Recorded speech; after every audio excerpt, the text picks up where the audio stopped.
6학년 여러분, 안녕하세요. 과학선생님입니다. 오늘도 다들 건강하게 수업 들으러 오셔서 감사하다는 인사를 전하면서 4단원 우리 몸의 구조와 기능 세 번째 수업을 시작해봅시다. 고고싱! 준비물입니다. 과학교과서, 실험관찰교과서, 필기도구, 그리고 지난 시간에 만들었던 인체 모형까지 책상 위에 딱 준비해주세요. 준비됐나요? 지난 시간 배웠던 내용 떠올려 봅시다.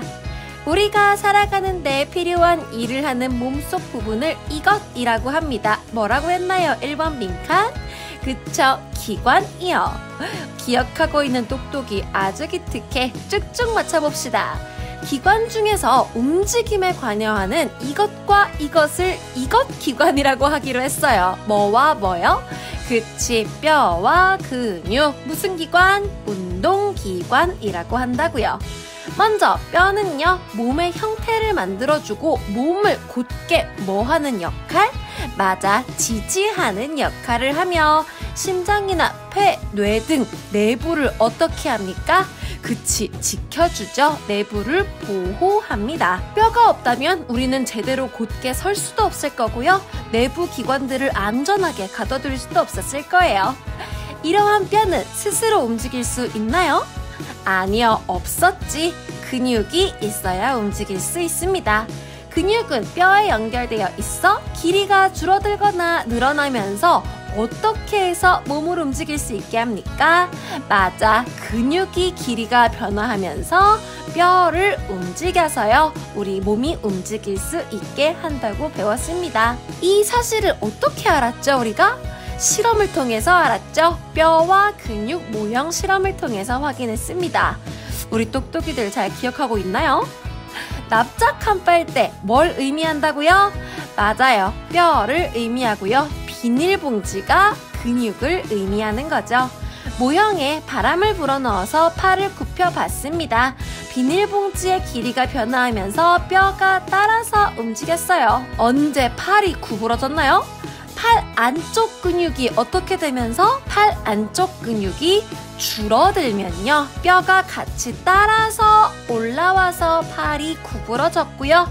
반면에 팔 안쪽 근육이 펼쳐져서 늘어나면 뼈가 따라 내려가서 팔이 펴진다라는 것이었습니다. 이런 문장으로 된 말이 약간 헷갈릴 수 있어요. 하지만 우리 직접 팔을 굽혔다 폈다 하면서 그 모습, 이미지를 떠올리면 하나도 헷갈리지 않아요. 말이 조금 헷갈릴 수 있으니까 그림과 함께 다시 문장 읽어보시면서 지금 헷갈렸다면 꼭 기억해 주시고, 그래서 결론 알게 되었습니다. 뭐는 스스로 움직일 수 없다고? 뼈는 스스로 움직일 수 없다고요. 근육의 길이가 줄어들거나 늘어나면서 뼈를 움직이게 해야만 우리 몸이 움직인다는 사실, 지난 시간에 확인해 봤습니다. 다 기억나나요?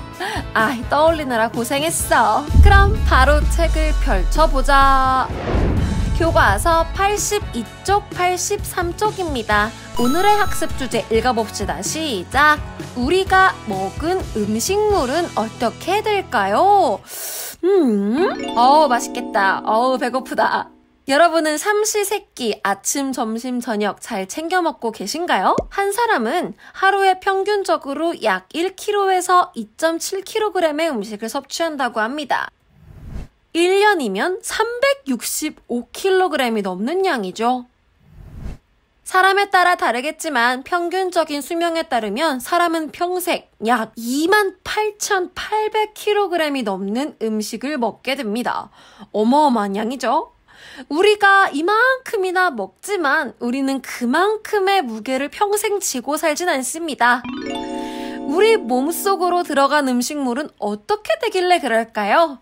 오늘 배워볼 내용입니다. 어떻게 될까, 얘들아? 질문을 하나 던져보죠. 우리는 음식을 왜 먹는 걸까요? 맞아요. 살기 위해 먹지 왜 먹겠어요? 식물과 동물은 양분을, 에너지를 얻는 방법이 다릅니다. 식물은요, 여러분이 이미 알고 있다시피 광합성을 통해서 얻습니다.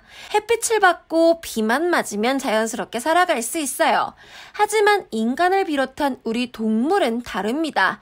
직접 음식을 먹어야만 힘을 얻을 수가 있어요. 우리는 음식물을 먹어서 생활하는 데 필요한 에너지 그리고 영양소를 얻습니다. 어떻게요? 우리의 입속으로 들어간 음식물은 몸 안에서 잘게 으깨고 쪼개서 그 속에 들어있는 탄수화물, 단백질, 지방, 비타민과 같은 영양소와 에너지를 흡수합니다. 그 잘게 쪼개는 과정을 소화라고 합니다. 뭐라고 한다고요? 소화. 음식물을 잘게 쪼개서요, 몸에 흡수될 수 있는 형태로 분해하는 과정을 소화라고 해요. 선생님, 소화는 이거 아닌가요? 소화, 우리 배웠잖아요. 불을 끄는 것. 우리 3단원 연소와 소화 엄청 열심히 공부했잖아요. 네, 그 소화도 소화인데 완전히 다른 소화입니다. 말할 때 발음은 똑같은데 그 뜻, 의미는 완전히 다른 말을 뭐라고 하죠? 여러분 국어 시간에 공부했을 텐데? 맞아. 동음, 이의어. 이거 동음, 이의어예요. 거기 대답한 똑똑이 국어 공부도 열심히 하고 있구나. 아주 기특해. 불을 끄는 소화랑 우리가 음식물을 먹어서 소화시키는 소화랑은 완전히 다른 의미라는 사실 깨알같이 기억해 주시면서 음식물이 우리 몸속에서 어떻게 소화되는지 알아봅시다. 소화기관입니다. 소화기관. 제일 먼저 우리는 입을 통해서 음식물을 섭취합니다. 입, 소화가 시작되는 곳이자 소화기관에서 유일하게 직접 볼 수 있는 기관이에요. 큰 음식을 바로 몸속으로 넣어버릴 수가 없죠. 입으로 밥 꼭꼭 씹어 먹습니다. 이로 음식물을 잘게 부수고요. 침으로 물러지게 해서 삼킬 수 있도록 합니다. 첫 번째 소화기관, 입. 입에서 잘게 부순 음식물은요, 우리가 삼켜서 식도로 넘어가게 됩니다. 두 번째 소화기관, 식도, 긴 관이에요. 먹을 식, 길도. 입에서 잘게 부서 삼킨 음식물이 몸속으로 이동하는 통로, 길입니다. 위쪽에서부터 차례로 근육을 조였다 풀었다 하면서요, 음식물을 아래로 내려보냅니다. 식도를 타고 내려간 음식물은 위에 도착하게 됩니다. 분홍색 주머니 모양의 소화기관이 위입니다. 옆에 갈색 기관 간이랑 쓸개 때문에 연결 부위가 잘 안 보이는데 이것들을 잠시 지워보면 식도와 위가 연결된 것 바로 보이시죠? 식도를 타고 내려온 음식물에 도착한 위는 소화를 돕는 액체, 위액을 분비해서 음식물과 섞고 단백질을 분해하면서 음식물을 더 잘게 쪼갭니다. 위는 음식물이 없을 때에는 주먹 정도의 크기인데요. 음식물이 가득 차면 20배 이상 커지는 유연성을 가지고 있다고 합니다. 놀랍지 않나요? 세 번째 소화기관 위였고요. 그리고 위에서 위액과 고루 섞인 음식물은요, 작은 창자로 내려갑니다. 창자로 보이는 것이 두 가지가 있는데 안쪽에 더 얇은 관으로 꼬불꼬불꼬불 구부러져 있는 게 바로 작은 창자입니다. 겉에 둘러싼 걸 잠시 없애봤어요. 작은 창자는 지름이 2.5cm 정도 되는 작은 관인데요. 이렇게 꼬불꼬불꼬불꼬불 우리 뱃속에 가득 차 있어요. 이 작은 창자를 쭉 펴보면 길이가 6에서 7m 정도가 된다고 합니다.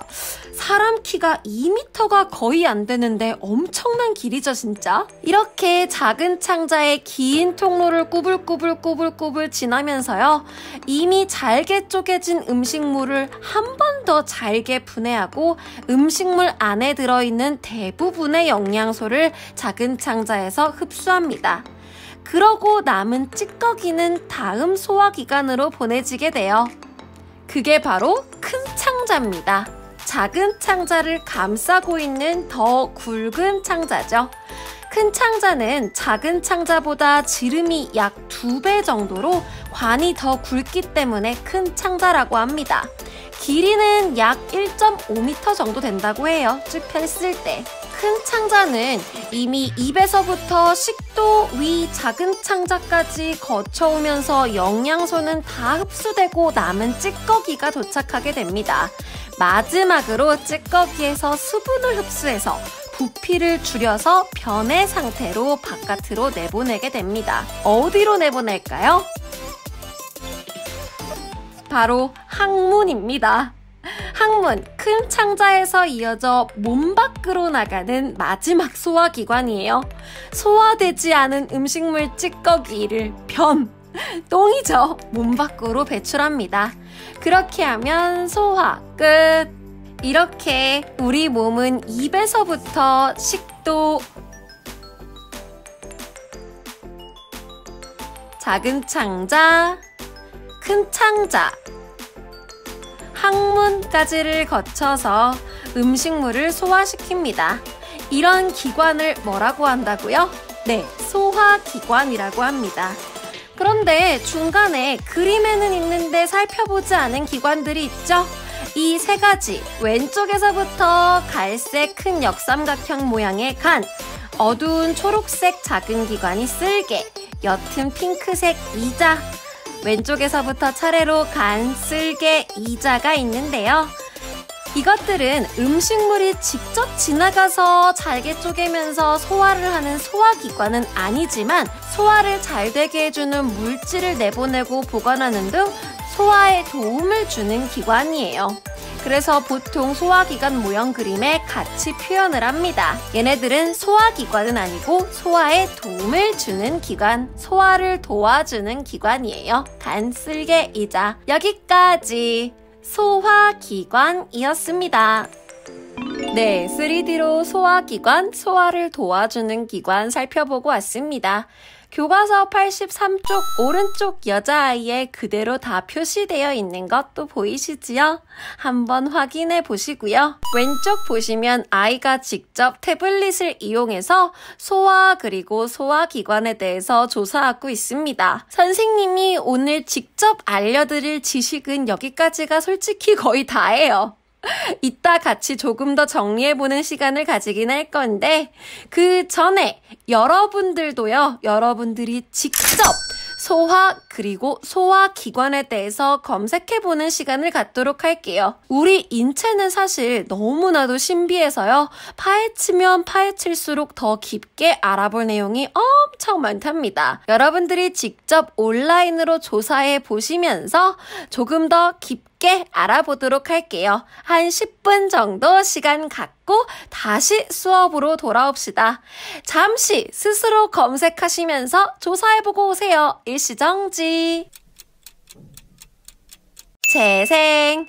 조사해보고 오셨나요? 더 알아보니까 더욱더 신기한 내용도 많지 않나요? 지금 모두 이해할 필요는 없어요. 이렇게 우리 몸이 신기하다니, 우리 소화기관이 이렇게 많은 역할을 하다니, 원리가 이런 거라니, 라고 여러분들이 한번 느낀 것만으로도 충분히 가치 있는 일입니다. 직접 조사하고 오느라 고생했어요. 그럼 실험 관찰 뒤쪽에 인체 기관 그림에서 소화기관 붙임딱지 한 장 딱 떼서요.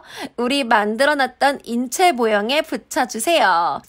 요렇게 몸의 위치에 딱 맞게 붙여주시면 우리 모형이 드디어 소화를 시킬 수 있는 해골이 되었습니다. 축하해주세요. 드디어 움직일 뿐만 아니라 소화도 시킬 수가 있어요. 다 됐나요? 오늘도 인체 모형 잃어버리지 마시고 다음 시간에 또 필요합니다. 잘 보관해 두시고 우리는 실험 관찰 정리해 봅시다. 실험 관찰 41쪽이요. 소화기관 6가지 있습니다. 소화 순서대로 기관 앞에 번호 먼저 한번 써볼까요? 제일 먼저 당연히 1번 입이고요. 그리고 넘어갑니다. 식도 2번. 그 다음 어디로 가나요? 식도에서? 네, 위로 갑니다. 3번 위. 그리고 어디로 넘어가? 4번 작은 창자. 작은 창자에서 큰 창자로 5번. 마지막 6번 항문이요. 이렇게 일단 순서대로 1, 2, 3, 4, 5, 6번 써줘서 소화의 흐름 머릿속에 한번 감 잡아봅시다. 본격적으로 정리해봅시다. 1번 입부터요. 간단하게 써보면요. 음식물을 이로 잘게 부수고 침으로 물러지게 하여 삼킬 수 있게 합니다. 그렇게 우리가 삼켜서 우리 몸속에 들어간 음식물은 식도로 가죠. 식도의 역할, 긴 관 모양의 통로죠.